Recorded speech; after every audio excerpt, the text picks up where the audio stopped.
Assalamualaikum warahmatullahi wabarakatuh. Bertemu lagi dengan saya Ibu Linda Hajarwati pada mata pelajaran Bahasa Indonesia.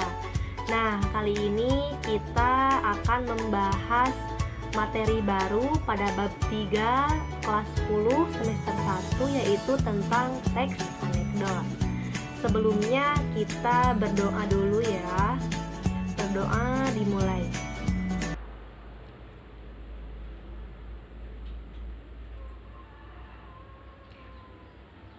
Berdoa selesai. Nah, gimana kabarnya anak-anak? Baik? Sehat? Mudah-mudahan kita selalu diberikan kesehatan, perlindungan, kelancaran oleh Allah Subhanahu wa Ta'ala. Amin ya Allah ya Rabbal Alamin. Langsung saja ya. Jadi materi selanjutnya yaitu dari bab 3 ini tentang teks anekdot. Nah, sebelumnya kalian apakah sudah pernah mendengar tentang teks anekdot ini? Kalau misalnya belum, di sini Ibu akan memberikan stimulus dulu. Kita intermezzo terlebih dahulu ya. Kita lihat di sini ada teks dan Ibu punya teman. Namanya si Blue. Ibu panggil dia si Blue. Jadi pada teks ini ada Udin dan Tono. Diceritakan bahwa di kantin sebuah universitas, Udin dan Tono, dua orang mahasiswa sedang berbincang-bincang. Nah, Ibu sebagai Tono dan si Blue akan menjadi si Udin pada percakapan ini. Nah, langsung saja ya. Tono: saya heran dengan dosen ilmu politik. Kalau mengajar selalu duduk, tidak pernah mau berdiri. Ah, begitu saja diperhatikan, Ton. Iya, Udin tahu sebabnya. Barangkali saja beliau capek atau kakinya tidak kuat berdiri. Bukan itu sebabnya. Sebab dia seorang pejabat. Loh, apa hubungannya? Iya, kalau dia berdiri, takut kursinya diduduki oleh orang lain. Udin bingung. Nah, jadi apa sih itu teks anekdot? Ada yang tahu? Oke, kita bahas sama-sama ya. Jadi, teks anekdot adalah cerita pendek yang berisi sebuah sindiran terhadap sesuatu atau seseorang yang dilengkapi dengan humor. Nah, jadi sudah tahu kan apa itu teks anekdot? Tetapi terkadang suka ada yang kebingungan. Perbedaannya antara teks anekdot dengan teks cerita lucu. Kita bahas ya. Jadi perbedaannya antara teks anekdot dengan teks cerita lucu yaitu kalau teks anekdot isinya sindiran yang dibarengi dengan humor. Kalau cerita lucu hanya memberikan kegembiraan, kelucuan, dan tidak ada maksud untuk menyindir. Nah, seperti itu. Jadi pada teks anekdot ini kita juga harus tetap tertib. Intinya tertib. Tertib di sini kita harus sopan dalam berbahasanya, kemudian halus juga sama. Kemudian bahasanya harus santun. Kemudian intinya tidak menyakiti orang lain. Ciri-ciri teks anekdot ada 7. Yang pertama, berisi humor atau lucu. Yang kedua, bersifat menggelitik atau menghibur. Nah, yang nomor 1 dan juga yang nomor 2 itu saling berhubungan. Yang ketiga yaitu berisi kritikan. Nah, siapa yang harus dikritik dalam teks anekdot? Yaitu ada nomor 4, berisi orang-orang penting. biasanya orang yang dikritik itu adalah orang yang memiliki jabatan lebih tinggi dari kita. Nah, yang kelima, ceritanya bersifat fiktif atau rekaan. Jadi harus fiktif ya, tidak boleh nyata. Yang keenam, memiliki tujuan tertentu. Jadi tujuannya itu untuk apa? Tujuannya itu misalnya yaitu untuk menyadarkan orang tersebut ataupun bisa menyadarkan orang-orang yang membaca teks tersebut. Ciri-ciri yang terakhir dari teks anekdot yaitu yang ketujuh, hewan dan manusia saling berhubungan. Artinya, kita lihat pada contoh teks anekdot pada buku paket, yaitu tentang seekor keledai yang diajarkan untuk membaca, yang akhirnya dilatihlah si keledai itu untuk membolak-balikan buku, tetapi sebenarnya dia tidak tahu dan dia tidak bisa membaca buku itu. Nah, jadi artinya jika ada orang yang hanya membolak-balikan buku saja tanpa dibaca, itu sama saja dengan seekor keledai tanpa paham isinya, seperti itu. Baik, selanjutnya kita akan membahas mengenai perbandingan antara teks anekdot dengan teks cerita lucu. Nah, di sini sudah ada bahwasanya perbedaannya antara teks anekdot dengan humor atau teks cerita lucu, yaitu kalau teks anekdot, makna yang disampaikan adalah makna tersirat, bukan makna sesungguhnya. Jadi ada kata atau diksi yang memang tidak langsung menjurus ataupun tidak langsung disindirkan kepada orangnya. Yang kedua, mengandung sindiran terhadap orang atau kelompok tertentu.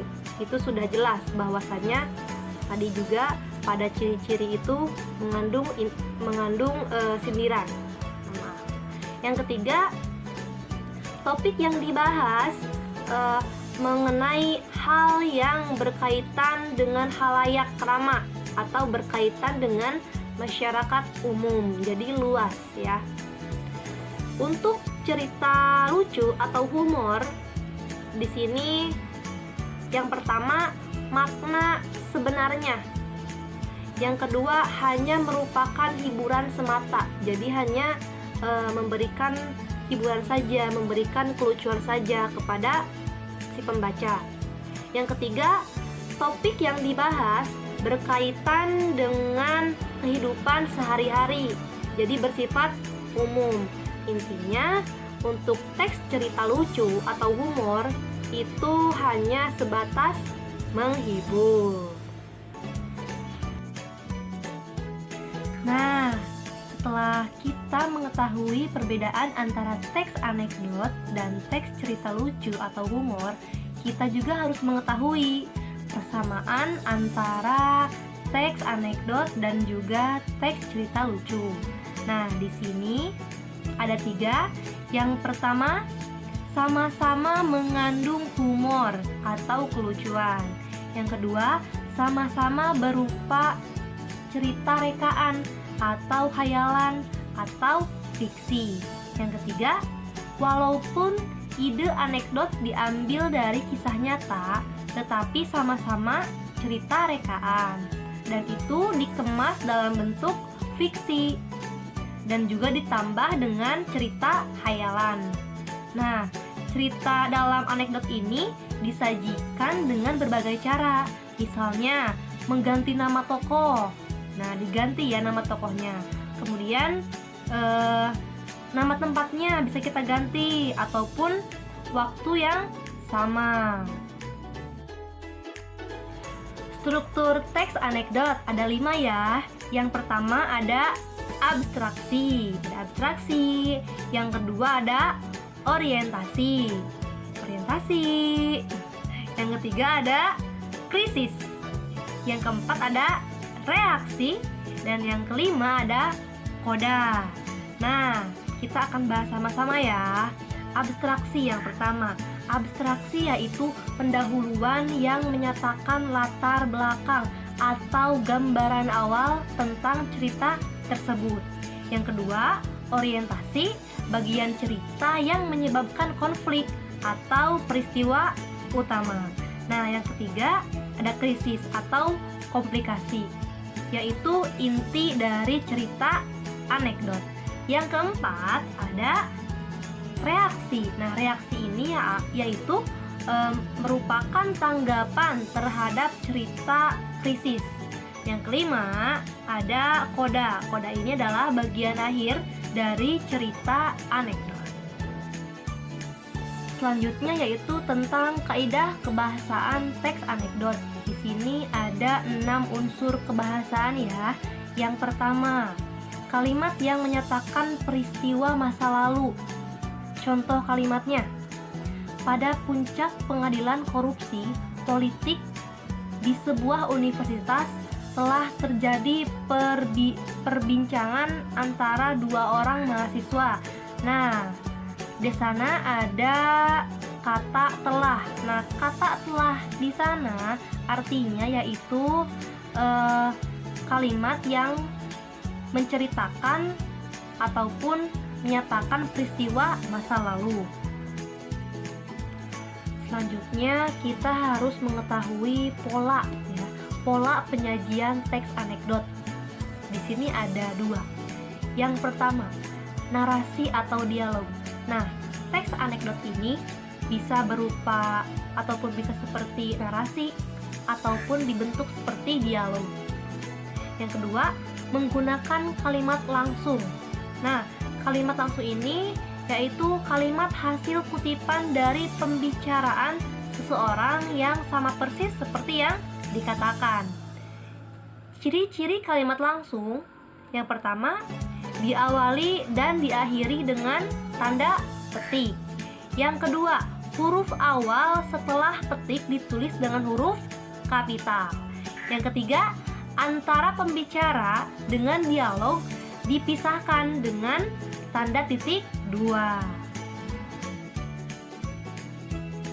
Untuk selanjutnya yaitu kita harus tahu cara menyusun teks anekdot ataupun langkah-langkah menyusun teks anekdot. Kita bahas sama-sama ya. Yang pertama yaitu ada tema. Kita harus bisa mempersiapkan temanya dulu. Temanya apa? Kita akan membahas tentang apa? Yang kedua, kritik. Nah, kita juga harus bisa mengkritik dari tema tersebut ataupun dari cerita yang akan kita bahas. Yang ketiga, ada humor atau kelucuan. Nah, tentu saja dalam teks anekdot ini kita sudah tahu dalam ciri-cirinya juga humor atau kelucuan itu adalah hal wajib yang harus kita gunakan dalam membuat teks anekdot. Yang keempat, ada tokoh.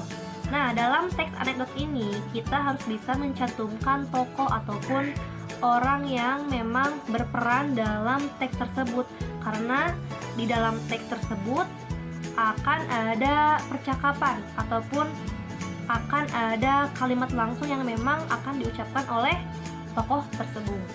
Nah, yang kelima ada alur. Alurnya ini bebas, tergantung kita.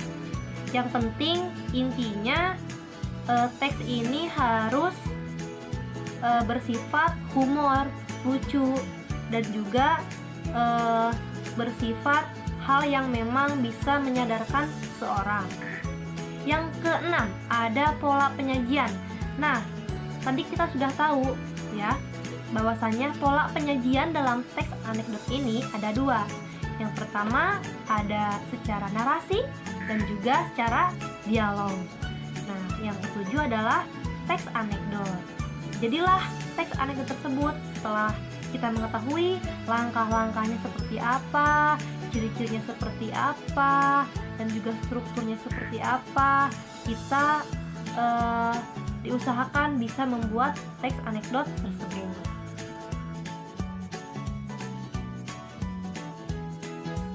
Itu saja yang dapat Ibu sampaikan. Alhamdulillah dari awal sampai akhir kita bisa menyelesaikan pembelajaran kita hari ini. Mudah-mudahan bermanfaat untuk kita semuanya. Dan mohon maaf atas segala kekurangan dan juga kelebihan yang telah Ibu sampaikan. Terima kasih. Wassalamualaikum warahmatullahi wabarakatuh.